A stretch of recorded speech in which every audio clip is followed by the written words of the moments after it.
پاکستان تحریک انصاف کی حکومت کا دعویٰ ہے کہ اس نے سینکڑوں دانشوروں، تاجروں، اساتذہ، طلباء اور ماہرین سمیت اہم سٹیک ہولڈرز سے مشاورت کے بعد قومی سلامتی کی پالیسی بنائی ہے۔ تاہم بدقسمتی سے حزب اختلاف کی سیاسی جماعتوں اور رہنماؤں کو نظر انداز کر دیا گیا، حتیٰ کہ حکومتی اراکین پارلیمنٹ کو بھی اعتماد میں نہیں لیا گیا۔ سب سے بڑھ کر یہ کہ پالیسی کو خفیہ قرار دیا گیا ہے۔ ہمیں صرف یہ بتایا گیا کہ انسانی سیکیورٹی کو توانا کر کے روایتی سیکیورٹی کو مضبوط کیا جائے گا۔ ان دونوں کے لیے مختص کردہ وسائل کا حجم بڑھایا جائے گا، لیکن بے فکر رہیں، ہم 7 دہائیوں سے جاری قومی سلامتی پالیسی کو جانتے ہیں اور بلا تعامل پوچھتے رہیں گے کہ نئی پالیسی طے شدہ دانائی سے کیوں اور کیسے گریز کرے۔ قیام پاکستان عالمی تاریخ کی سب سے بڑی اجتماعی ہجرت، بے مثال فرقہ وارانہ تشدد اور کشمیر پر جنگ کی سلگتی ہوئی یادیں لیے ہوئے ہے۔ در حقیقت ہندوستان کے سیاسی رہنماؤں نے بلا تاخیر باب مانگے دوحل کہنا شروع کر دیا تھا کہ پاکستان کی نئی ریاست جلد ہی ہندوستان میں دوبارہ جذب ہو جائے گی۔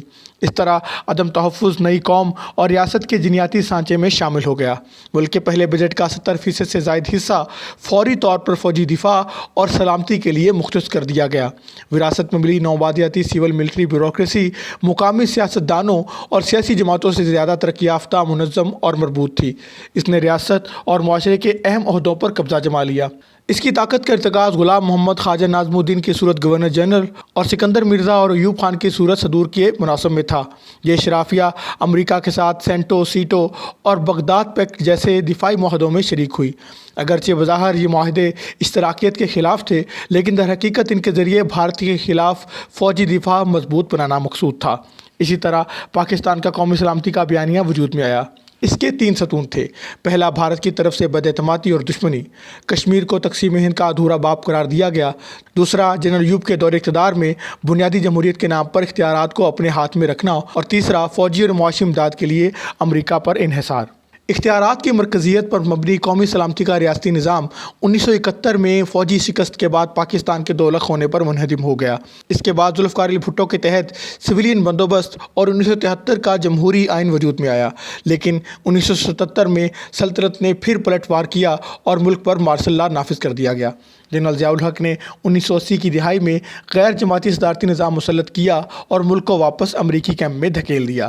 1988 میں جنرل ضیاء الحق کے غیر متوقع طور پر منظر عام سے ہٹنے کے ساتھ اس نظام کو ایک جھٹکا لگا، لیکن صدر غلام اسحاق خان اور جنرل اسلم بیگ نے ایک ہائبرڈ آئینی نظام کی صورت کھیل کے پتے اپنے ہاتھ میں رکھے۔ طاقتور فوج کا نامزد کردہ حمایت یافتہ صدر منتخب شدہ وزیر اعظم کو برطرف اور پارلیمنٹ کو تحلیل کر سکتا تھا۔ 1970 کی دہائی میں ایسا 3 مرتبہ دیکھنے میں آیا۔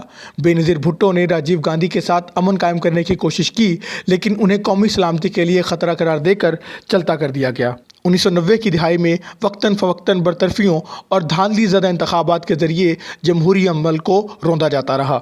بالآخر 1999 میں حتمی وار کیا گیا، جب نواز شریف نے بھارت کے ساتھ امن قائم کرنے کے لیے بس ڈپلومیسی کا سہارا لیا تو جنرل مشرف نے کارگل میں مہم کر کے ان کا تختہ الٹ کر اور جلا وطن کر دیا گیا۔ مشرف نے 8 سال تک آمر کی طرح حکومت کی، افغانستان میں امریکہ کی جنگ کا سہولت کار بنتے ہوئے فوجی اور اقتصادی امداد کی مد میں اربوں ڈالر وصول کیے۔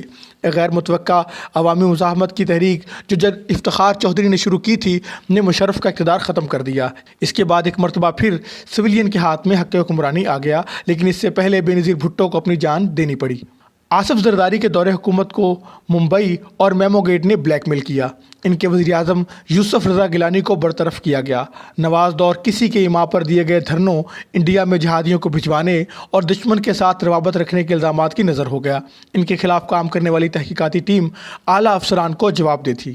قومی سلامتی کے اس نمونے کو 2018 میں عمران خان کو اقتدار پر بٹھانے اور آصف زرداری اور نواز شریف کو قید و بند کا نشانہ بنانے کے ساتھ دوبارہ زندہ کیا گیا، لیکن امریکی حمایت اور امداد سے ہاتھ دھونے کے ساتھ ساتھ عمران خان کے طرز حکمرانی کارکردگی دکھانے میں ناکامی نے اقتصادی بحالی اور ہائبرڈ نظام کا جواز ختم کر دیا ہے۔